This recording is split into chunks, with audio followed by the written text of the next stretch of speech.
बघा आता त्या निवडणुकीमध्ये फक्त औपचारिकता राहिली आहे.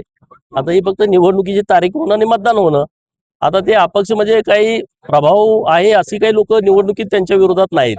त्यामुळे ती निवडणुकीची फक्त औपचारिकता बाकी आहे. सुनेत्रा वहिनी निवडणूक लढवत आहेत तर त्या 100% चांगल्या फरकाने विजयी होतील. ना आमदारांची संख्या कमी आहे, लोकसंख्येप्रमाणे आमचा टक्का नाही. आणि सातत्यानं प्रत्येक कुठेही समाजाचा कार्यक्रम असला तर लोकांचं म्हणणं असतं की 1.5 कोटी समाज मग आमदार कुठं आहे. तर आता नुसतं बोलून चालणार नाही ना, तुम्हाला काम करावं लागेल. आता योगायोगानं मतदारसंघाची पुनर्रचना 2029ला होतीये, तर तुम्ही तशा पद्धतीनं तयारी करा.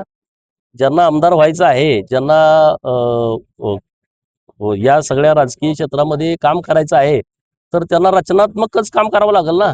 नुसतं बोलून भाषणं करून फेसबुकला फोटो टाकून आमदार होणार नाही. त्याच्यासाठी तुम्हाला लोकात जावं लागेल, मेहनत करावी लागेल, त्यांची कामं करावी लागतील, त्यांच्यासाठी संघर्ष करावा लागेल आणि मग तुमच्याबरोबर 40-50 हजार मताचा गट्टा तयार करावा लागेल, की मग तुम्हाला पार्ट्या तिकीट द्यायला तयार होतील.